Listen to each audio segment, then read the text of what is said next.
ஆண்டவராக இயேசுவின் நாமத்தில் இந்த 23ஆம் தேதியிலே உங்கள் யாவரையும் சந்தித்ததிலே எனக்கு சந்தோஷம். கர்த்தர் நல்லவர். இந்த மாதத்தின் ஒரு இறுதி நாட்களை நோக்கி நாம் கடந்து கொண்டிருக்கிறோம். கர்த்தருடைய பெரிதான கிருபையினாலே தேவனை அற்புதமாய் நடத்தி வந்திருக்கிறார். நம்ம இன்றைக்கும் ஒரு குறிப்பிட்ட வார்த்தையை உங்களோடு கூட பகிர்ந்து கொள்வதில் எனக்கு சந்தோஷம்.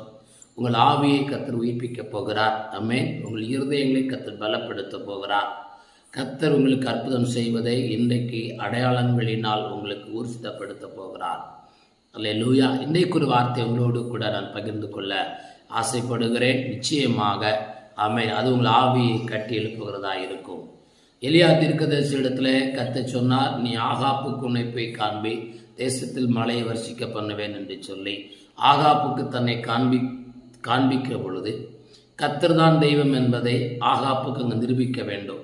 மழை வருகிறது முக்கியமானாலும் அதற்கு முன்பதாக கர்த்தர் தான் தெய்வம் என்பதை ஆகாப்புக்கு உறுதிப்படுத்த வேண்டியிருந்தது. அதற்கான ஒரு காரியத்தை எலியா செய்து முடித்து விட்டான். எல்லா ஜனங்களுடைய இருதயங்களையும் கர்த்தர் பக்கம் திருப்பியாச்சு. திருப்பின பின்பதாக இப்பொழுது மலையை தேசத்தில் வரப்பண்ண வேண்டும். ஆமென். மலையை வரப்பண்ணுவதற்காக பலிகளெல்லாம் முடித்து விட்டு ஆகாப்பை அனுப்பிவிட்டு எலியா செபிக்கும்படி முழந்தால் படிட்டு தரையில் என்ன செய்கிறான்?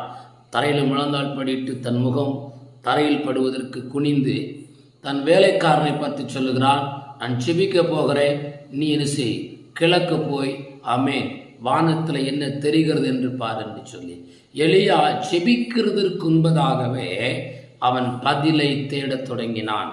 ஆமென். அல்லேலூயா. அதைத்தான் வேதம் சொல்லுகிறது, விசுவாசம் உள்ளவர்களாய் ஜெபத்தில் எவைகளை கேட்டுக்கொள்வீர்களோ. ஆமென். ஜெபிக்கிறதுக்கு முன்னாலே விசுவாசிக்க வேண்டும்.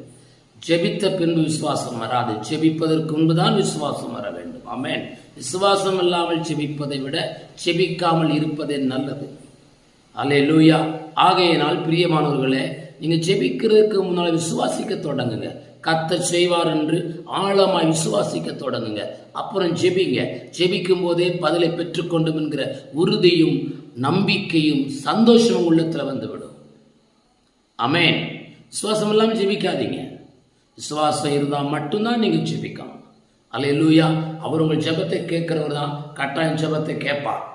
ஆமென். உங்களை சந்தோஷப்படுத்துவார். உங்கள் துக்கத்தை சந்தோஷமாய் மாற்றுவார். உங்கள் கவலைகளை கத்த சந்தோஷமாய் மாற்றுவார். ஒரு காரியத்தை உறுதியில் இருங்க, விசுவாசம் இருந்தா ஜெபிக்க போங்க. ஆமென். விசுவாசம் இல்லைன்னா விசுவாசம் வர்ற வரைக்கும் விசுவாசத்தை தூண்டுகிற காரியத்தை கேளுங்கள்.